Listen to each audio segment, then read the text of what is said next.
पन्नगे च सुरेन्द्रे च कौशिके पाद संस्पृशि निर्विशेष मनस्काय श्री वीरस्वामिने नमः।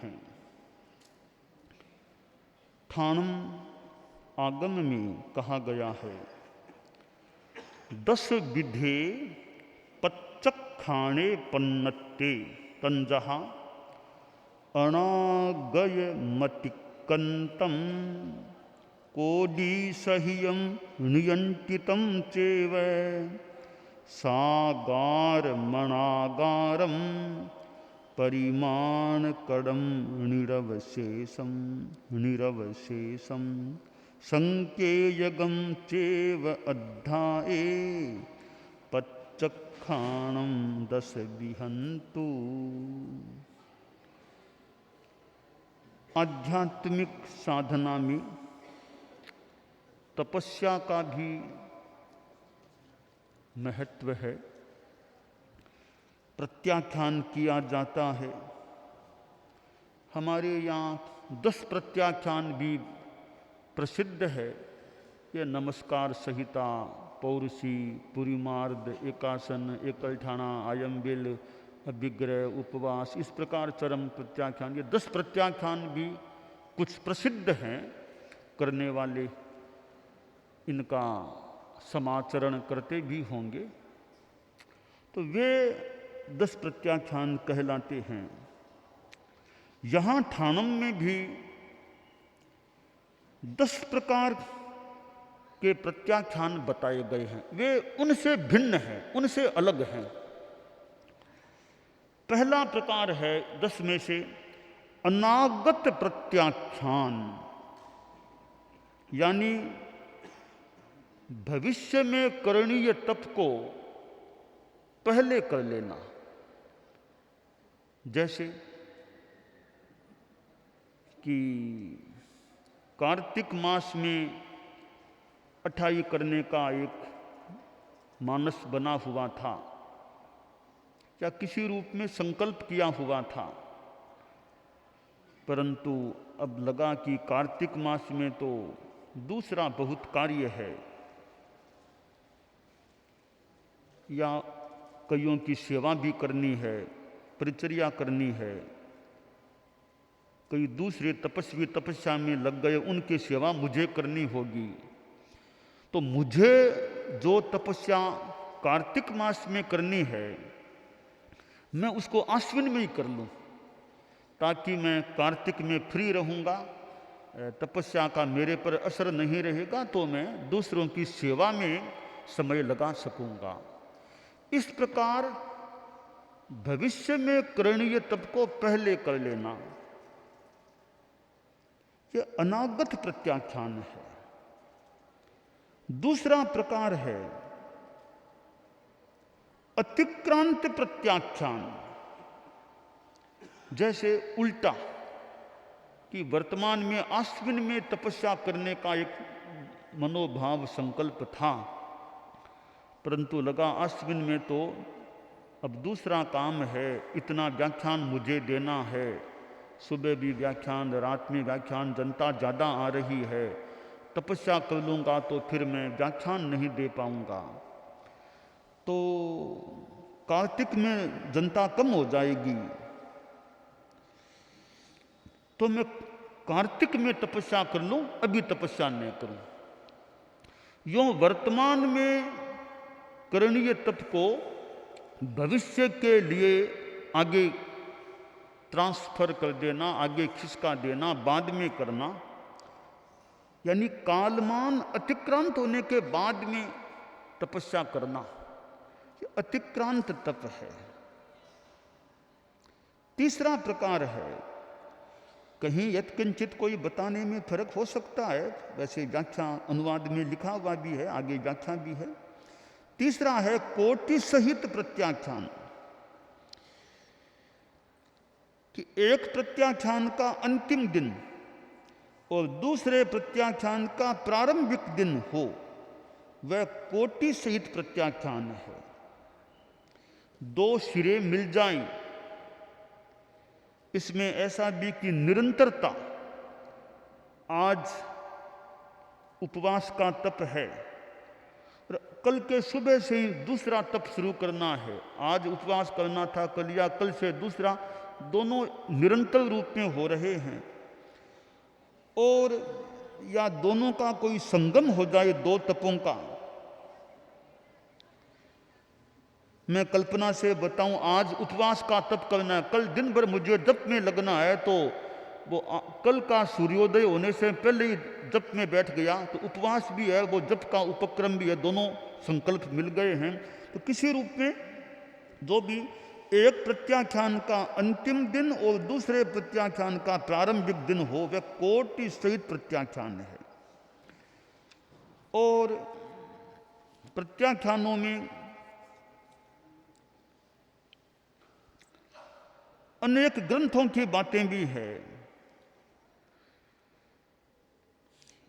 ठाणम की व्याख्या में लिखा है कि हमारे अनेक आचार्यों का इसमें कुछ मत है, चिंतन है कि कोटि सहित प्रत्याख्यान है, उसमें वसुनंदी अभयदेव सूरी ने बताया है कि प्रथम दिन के उपवास की समाप्ति और दूसरे दिन के उपवास के प्रारंभ के बीच समय का व्यवधान न होना, संलग्न होना, यह कोटि सहित प्रत्याख्यान है। वसुनंदी के अनुसार यह संकल्प समन्वित प्रत्याख्यान की प्रक्रिया है। कि जैसे एक मुनि ने संकल्प किया कि अगले दिन स्वाध्याय बेला पूर्ण होने पर यदि शक्ति ठीक रही तो मैं उपवास करूंगा, अन्यथा नहीं करूंगा। तो इसको भी कोटि सहित प्रत्याख्यान की व्याख्या में बताया गया है। चौथा प्रकार है नियंत्रित प्रत्याख्यान। ऐसा संकल्प है कि मैं निरोग रहूं या ग्लान अवस्था में चला जाऊं, मैं अमुक प्रकार का तप अमुक अमुक दिन अवश्य करूंगा। यह प्रत्याख्यान कर लेना कि मुझे तो जैसे शुक्ला तेरस का उपवास करना ही करना है, स्वास्थ्य ठीक रहे कि न रहे वो उपवास मुझे करना ही है, जीऊं चाहे मरूं वो उपवास मुझे करना ही है। यह संकल्प नियंत्रित, अपने आप को इतना नियंत्रित कर लिया, कुछ भी हो जाओ मुझे वो उपवास करना ही करना है। इस प्रकार निरोग रहूं या सरोग, मुझे वो तप करना ही करना, अमुक दिन ही करना है। यह नियंत्रित प्रत्याख्यान है। पांचवा प्रकार है साकार प्रत्याख्यान, यानी आगार सहित, अपवाद सहित प्रत्याख्यान करना। इन आगारों से मैं यह प्रत्याख्यान स्वीकार करता हूं।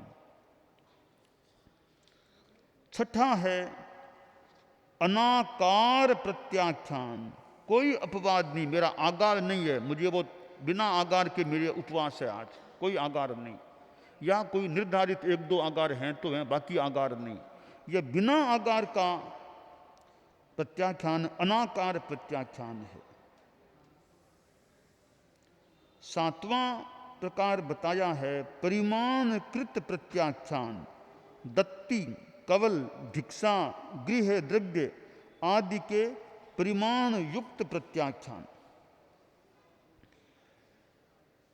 इसमें परिमाण की बात है। परिमाणकृत के संदर्भ में बताया गया है कि दत्ती, कवल आदि के उदाहरण से समझाया है, और मूलाचार वृत्तिकार ने इसे तपस्या के काल परिणाम के उदाहरण के द्वारा समझाया है। अमुक नक्षत्र में अमुक तपस्या करनी है, इस प्रकार नक्षत्र आदि के भेद के आधार पर दीर्घकालीन तपस्याएं करना, वो तो साकार प्रत्याख्यान है। और परिणामकृत में ये कोई दत्ती आदि की बात बताई गई है, अमुक इतनी दत्ती, कवल, भिक्षा, गृह अमुक घर में, अमुक द्रव्य आदि आदि के रूप में परिमाण युक्त प्रत्याख्यान कर, इतने से ज़्यादा मैं नहीं लूँगा, भिक्षा में जाऊँगा, इतनी से अधिक भिक्षा में नहीं लूँगा। ऐसे परिमाणकृत की बात है। आठवां निर्वशेष प्रत्याख्यान, असन पान खाद्य और स्वाद्य का संपूर्ण परित्याग युक्त प्रत्याख्यान, संपूर्णतया असन पान खाद्य स्वाद्य का प्रत्याख्यान कर देना। इसमें एक अर्थ किया गया है जो वसुनंदी श्रमण के द्वारा, यावत जीवन संपूर्ण आहार का परित्याग कर देना।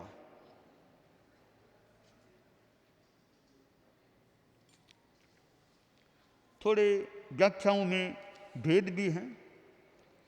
नौमा है संकेत प्रत्याख्यान, संकेत या चिन्ह सहित किया जाने वाला प्रत्याख्यान। यह थोड़ा अनिश्चिततापूर्ण हो जाता है। जैसे आदमी खेत में गया, पौरुषी का प्रत्याख्यान किया हुआ था, पौरुषी तो आ गई किंतु अभी नाश्ता वो तो आया ही नहीं है ही नहीं, तो थोड़ा और त्याग कर लूं। तो कोई संकेत कर लिया कि जब तक यह कोई दिया जलेगा तब तक मैं भोजन नहीं करूंगा, या घर पहुंचूंगा तब तक नहीं करूंगा। एक जगह एक भाई ने मुझे बताया संभवतः कि वो ऐसे त्याग करता है, अंगूठी जब तक अंगुली में रहेगी तब तक मुझे खाने का त्याग है, अंगूठी निकाल दूंगा तो मेरे आगार है फिर खाने का। अंगूठी के साथ त्याग कर लिया कि जब तक अंगूठी अंगुली में है तब तक जैसे भोजन नहीं करूंगा, अंगूठी निकाल दूं तो मेरे भोजन करने में दिक्कत नहीं रहेगी। ऐसे संकेत से, जैसे एक राजा कोई कायुत सर्ग में बैठा था तो उसने संकेत का प्रत्याख्यान या एक संकल्प कर लिया कि मेरे सामने दिया जल रहा है, जब तक दिया जलेगा तब तक मैं जो भी खड़े खड़े जब करूंगा, कायुत सर्ग करूंगा, संकल्प कर लिया जब तक दिया जलेगा तब तक करूंगा। सोचा होगा आधा घंटा घंटा में दिया बुझ जाएगा तब मैं बैठ जाऊंगा। तो उसकी दासी आई, उसने सोचा रे राजा जी ध्यान में हैं, आज तो प्रकाश रात भर रखना चाहिए, राजा जी खड़े हैं, अंधेरा नहीं करना, अंधेरा नहीं होना चाहिए आज। तो उसने अपना यह काम बड़ी भावना से कि राजा जी प्रयोग में हैं, अंधेरा नहीं होना चाहिए, प्रकाश रहना। वो बार बार तेल डालती गई, दिया जलता रहा। अब सवेरे का समय हो गया तब तक दिया जलता रहा, तो राजा फिर खड़ा रहा कायुत सर्ग में। यह संकेत का प्रत्याख्यान हो जाता है। ऐसे 10वां प्रकार बताया है अध्वा प्रत्याख्यान, मुहूर्त, पौरुषी आदि कालमान के आधार पर किया जाने वाला प्रत्याख्यान। जैसे कि एक मुहूर्त तक मुझे स्वाध्याय करना है, पौरुषी आने तक मुझे चारों आहार का भोग नहीं करना है, यूं काल के साथ जोड़ करके त्याग करना। हम लोग जैसे करते भी हैं, पौरुषी तक त्याग है, नौकाशित का त्याग है, यह अध्वा प्रत्याख्यान है।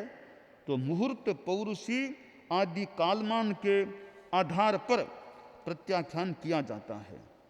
तो यूं ये 10 प्रकार बताए गए हैं। और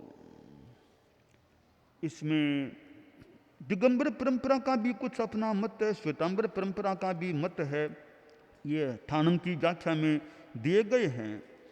और ये 10 प्रत्याख्यान बताने में, व्याख्या करने में कहीं कोई गलती त्रुटि भी हो सकती है, उसके लिए तो मिथ्यामि दुक्कड़म है ही। पर ये प्रत्याख्यान जो 10 प्रकार हैं उनसे एक ये हमें जानकारी मिलती है कि किस प्रकार प्रत्याख्यान की व्यवस्थाएं अतीत में रही होंगी। वर्तमान में तो इन 10 प्रत्याख्यानों का जितना जैसे उपयोग होता होगा। वर्तमान में तो वे 10 प्रत्याख्यान ज़्यादा प्रसिद्ध हैं हमारे यहाँ, नौकारसी, पौरुषी, पुरीमाल बहुत ज़्यादा प्रसिद्ध हैं। पर यह भी एक 10 प्रत्याख्यान की व्यवस्था है जो हमें ठाणंग में प्राप्त होती है, और चूंकि आगम में है इसका हम यथा अपेक्षा इसका भी उपयोग अपने साधना में कर सकते हैं। प्रत्याख्यान है जो न खाने अनाहार के रूप में भी होता है, और भी किसी चीज़ का प्रत्याख्यान। यूँ तो प्रत्याख्यान यानी छोड़ देना, चोरी नहीं करूँगा, चोरी का प्रत्याख्यान है। भोजन आदि के संदर्भ में अमुक चीज़ नहीं खाऊंगा, प्रत्याख्यान है। तो यहाँ एक तपस्या के संदर्भ में भी यह प्रत्याख्यान हो सकता है, और कोई स्वाध्याय आदि के रूप में भी संकल्प प्रत्याख्यान हो सकता है। साधना के क्षेत्र में यह तपस्या है, एक प्रकार का आभूषण ही है। भले साधु जीवन है चाहे श्रावक का जीवन है, यह तपस्या एक प्रकार का आभूषण होता है। वैसे गृहस्थ लोग जो उपवास करते हैं तो उपवास का भी आभूषण होता है। वो उपवास में पौषध कर लेना मानो उपवास को आभूषण पहनाना हो गया। उपवास में पौषध कर लेना उपवास को आभूषण मानो पहनाना हो गया।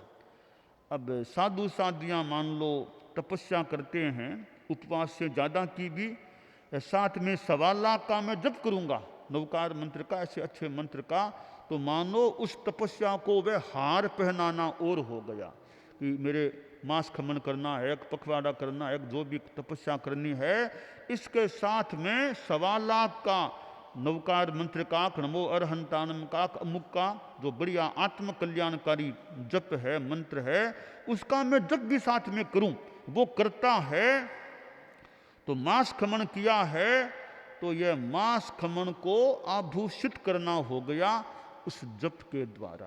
तो तप और जप, तप का एक आभूषण है जप।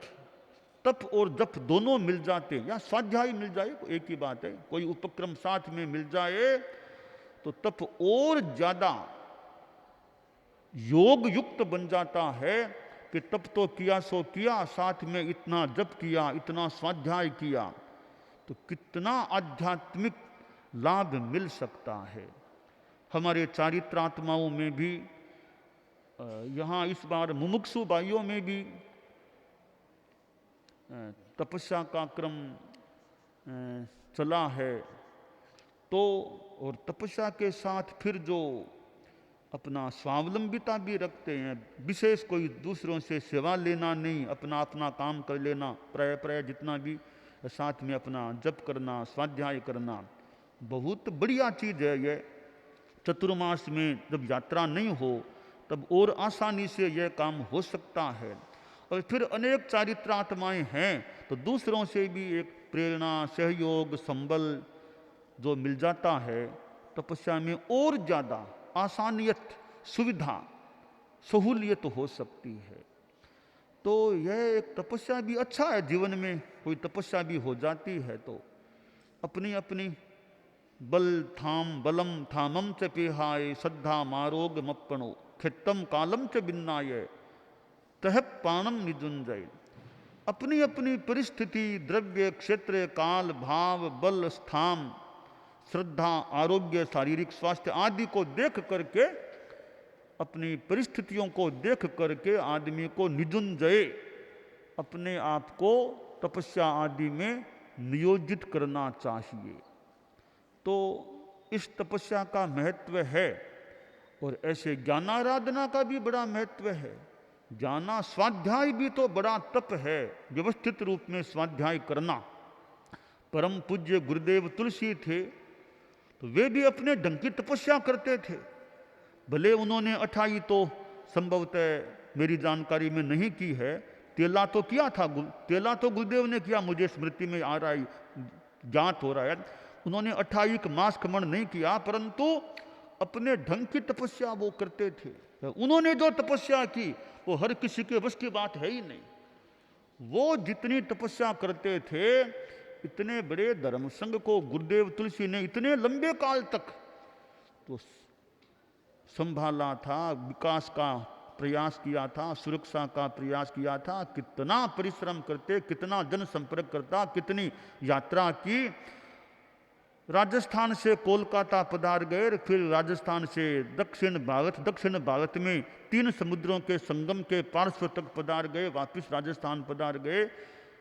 तो सैसंग उन्होंने एक यात्रा की, तो वो भी तो एक प्रकार की तपस्या कह दें, साधना कह दें, वही था। फिर साथ में और परिश्रम करना, व्याख्यान काल, जनसंपर्क चार, इधर इतना बड़ा संघ है तो संघ की भी काम व्यवस्था को देखना। तो कितनी बड़ी तपस्या उन्होंने की है। तो आचार्य महाप्रज्ञ जी थे।